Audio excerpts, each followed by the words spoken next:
लेकर गई थी उस केस को, क्योंकि राउज एवेन्यू कोर्ट जो लोअर कोर्ट है उसने अरविंद केजरीवाल को जमानत दे दी थी, परमानेंट जमानत दे दी थी। और उस जमानत के खिलाफ ईडी पहुंच जाती है हाई कोर्ट। हाई कोर्ट में मामला पहुंचता है और उससे पहले उस पर स्टे लगा दिया जाता है। स्टे तब लगा दिया जाता है जब जमानत का जो फैसला है, ऑर्डर जो है वो हाथ में नहीं है, लेकिन हाई कोर्ट ऑर्डर हाथ में लिए बिना स्टे लगा देता है कि जब तक इस पर सुनवाई नहीं होगी, कोई फैसला हम नहीं दे देंगे, तब तक अरविंद केजरीवाल को जमानत नहीं मिलेगी।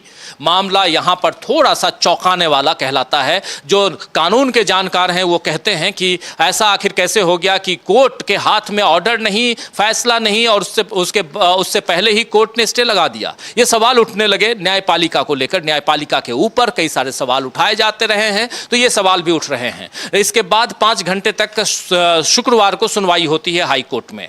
ईडी अपना पक्ष रखती है और अरविंद केजरीवाल के तरफ से वकील अभिषेक मनु सिंघवी और उनके साथी अपना पक्ष रखते हैं। इसके बाद ये ऑर्डर आता है फैसला सुनाया जाएगा सोमवार या मंगलवार को। इस पर और आगे चर्चा भी हो सकती है। और लेकिन उससे पहले कल रात को, यानी कल रविवार की रात को, अरविंद केजरीवाल के वकील अभिषेक मनु सिंघवी पहुंच जाते हैं सुप्रीम कोर्ट। और सुप्रीम कोर्ट क्या लेके पहुंचते हैं? सुप्रीम कोर्ट पहुंचते हैं इस मसले को लेकर कि जो हाई कोर्ट ने जो रोका है जिस फैसले को, यानी कि जमानत के फैसले को, उसको आप निरस्त कीजिए।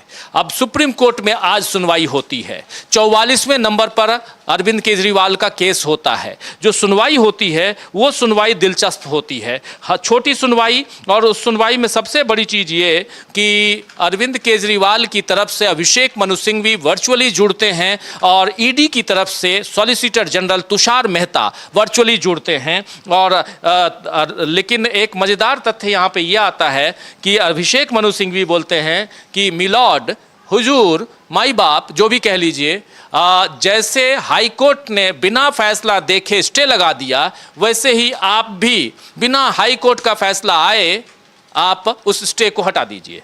मजाक ही सही, लेकिन बहुत बड़ी बात वो कह गए इस मसले को सामने रखते हुए। अब इसके बाद सुनवाई होती है, थोड़ी बहुत बात होती है, लेकिन उसके बाद सुप्रीम कोर्ट का कहना है कि अगर इस बीच हाई कोर्ट का आदेश पारित हो जाता है तो उसे रिकॉर्ड पर लाया जा सकता है। लेकिन अभी हम 26 तारीख तक, जी हाँ, सुप्रीम कोर्ट ने जमानत पर हाई कोर्ट की रोक को चुनौती देने वाली उनकी याचिका 26 जून तक के लिए स्थगित कर दी है। हाई कोर्ट की जो याचिका है उसको 26 जून तक के लिए स्थगित कर दी है। कहा है कि 26 जून को इस पर हम फिर से बात करेंगे, लेकिन इस बीच अगर हाई कोर्ट से कोई फैसला आ जाता है तो वो फैसला मान्य तो होगा ही, क्योंकि वो हाई कोर्ट का फैसला होगा, मगर उसकी चुनौती वाली जो याचिका, ये जो आपने हाई कोर्ट में माननीय अरविंद केजरीवाल जी ने लगाई है, उस याचिका को निरस्त नहीं करेंगे। वही याचिका वहां वैलिड होगी। ये महत्वपूर्ण है। और यहां से अरविंद केजरीवाल का केस जो है बड़ा दिलचस्प है। देखिए, यहां तीनों कोर्ट इन्वॉल्व है। मतलब कई बार ऐसा मसला बहुत कम आता है कि 3 के 3, लोअर कोर्ट, हाई कोर्ट और सुप्रीम कोर्ट, ये तीनों court at the same time, एक ही समय तीनों कोर्ट इन्वॉल्व है। लोअर कोर्ट में मामला कहां फंसा हुआ अटका पड़ा है, क्योंकि उसने ऑर्डर दे दिया और फाइनली वहीं से ऑर्डर जाना है तिहाड़ जेल में। तिहाड़ जेल में जाकर के उनकी जमानत होनी है। तो लोअर कोर्ट अभी ओपन है कि हाई कोर्ट अगर वहां से कह देता है ठीक है, ओके, लोअर कोर्ट का फैसला फाइनल है, वो जाके फिर से लोअर कोर्ट जाकर के वहां से पहुंचेंगे। वो अरविंद केजरीवाल का मामला तिहाड़ जेल पहुंचेगा, तिहाड़ जेल से वो बाहर निकलेंगे। दूसरी बात महत्वपूर्ण यहां पे ये आती है कि हाई कोर्ट में मामला है। अब हाई कोर्ट में आज भी हो सकता है कि सुनवाई हो। अभी तक मैं अविनाश जी आपसे जरा पूछना चाहूंगा, डेट लग गई है 26 की, 26 हाई कोर्ट में नहीं, हाई कोर्ट में आज हो सकती है। कुछ आया है? आपको सिर्फ फैसला सुनाना है। फैसला आज शाम तक आ सकता है, नहीं तो फिर वो कल फैसला आएगा। अच्छा, हाँ, फैसला हाई कोर्ट बोला था हम इसको 24 या 25 तारीख को फैसला सुनाएंगे। तो अभी कंफर्म नहीं है, लेकिन संभवतः शाम को भी फैसला सुना सकता है हाई कोर्ट। तो हाई कोर्ट शाम को भी हो सकता है कि फैसला सुना दे, ये भी हो सकता है। तो ये सही कह रहे हैं। तो हाई कोर्ट भी ओपन है अभी, फैसला हाई कोर्ट में ओपन है अभी। और उसके बाद सुप्रीम कोर्ट में जो कुछ हुआ, अब ईडी को आज शाम तक सबमिशन करना। और एक मजेदार बात राजीव जी ये हुई है, जो एसजी तुषार मेहता जब प्रस्तुत हुए सुप्रीम कोर्ट के सामने, तो उन्होंने जो तर्क दिया वो तर्क देखिए। उन्होंने कहा कि साहब the honourable court was a vacation judge for 2 days.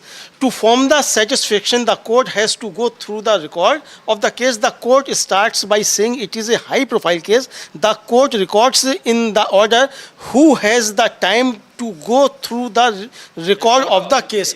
अब यहाँ देखिए कि राजीव जी कि यहाँ आप ये तो कह रहे हैं कि वो जो जिसने आदेश पारित किया जिस कोर्ट ने, वो 2 दिन की वैकेशन कोर्ट थी। आप हाई कोर्ट जब गए तो वो भी तो वैकेशन कोर्ट थी साहब, जिसके पास आप स्टे लेने के लिए गए।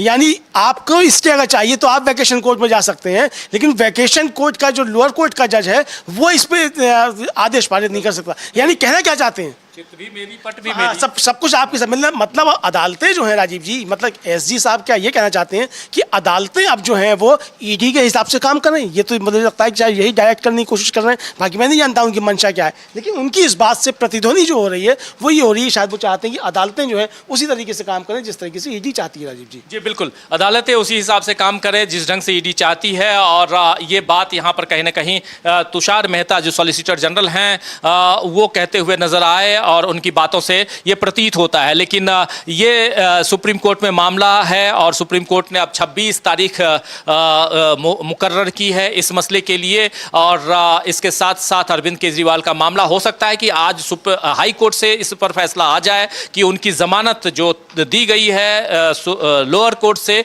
वो जमानत वैलिड है। ये अगर आ जाता है तो फिर जमानत मिल जाएगी और इसके खिलाफ ओपन है ईडी फिर सुप्रीम कोर्ट जाने के लिए। लेकिन यहाँ पर जी राजीव जी जो आप बताए थे ना कि जब अभिषेक मनु सिंघवी ने कहा कि आप भी बिना पढ़े इसको स्टे कर दीजिए, उस पर जस्टिस मिश्रा ने जो बात कही है वो बड़े मार के की है। वो जो हाई कोर्ट की हम लोग बात कर रहे थे, उन्होंने कहा कि high court has committed a mistake, why should we repeat? यानी वो स्वीकार करने की हाई कोर्ट ने मिस्टेक किया राजीव जी। इफ कह रहे हैं अगर हाई कोर्ट ने कोई मिस्टेक किया है, गलती की है, अगर हाई कोर्ट यानी उच्च न्यायालय ने कोई गलती की है तो मैं क्यों उसे रिपीट करूं? हम सुप्रीम कोर्ट क्यों रिपीट करें? ये बात यहां पर सुप्रीम कोर्ट के जस्टिस ने कही है, जब जस्टिस मिश्रा ने कही है, जब ये बात रखी गई अभिषेक मनु सिंघवी की तरफ से कि मिलॉर्ड जब हाई कोर्ट बिना ऑर्डर आए हुए स्टे दे देता है लोअर कोर्ट के मामले को, तो आप भी वैसे ही कीजिए, आपके पास भी कुछ है नहीं, आप भी ऑर्डर कर दीजिए, उस स्टे को कैंसिल कर दें। तो इस पर इन्होंने कहा कि अगर उसने गलती की है तो हम क्यों गलती करें? यानी कहीं ना कहीं सुप्रीम कोर्ट को यह पता है कि high court has done a mistake.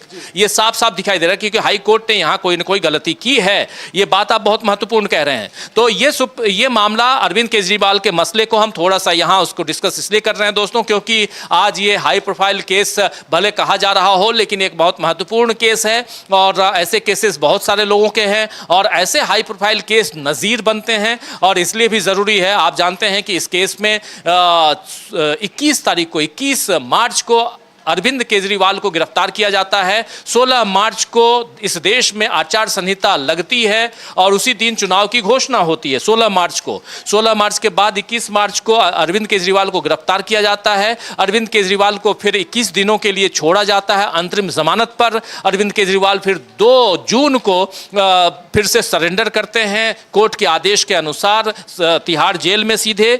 और अब मामला जो है वो अचानक एक दिन खबर ये आती है, हम लोग रात को न्यूज पॉइंट कर रहे होते हैं और ये खबर आती है, ब्रेकिंग खबर, कि अरविंद केजरीवाल को परमानेंट जमानत मिल गई है और जमानत देने वाली जो जज हैं उनका नाम समय बिंदु है। और समय बिंदु सुर्खियों में आ जाती हैं, खूब चर्चा में आ जाती है, माफ करें न्याय बिंदु और जज न्याय बिंदु। देखिए, और समय और न्याय दोनों के बीच बहुत फर्क है और ये समय का फर्क देखिए इतना है कि न्याय बिंदु जो है वो ट्रोल होने लगती हैं।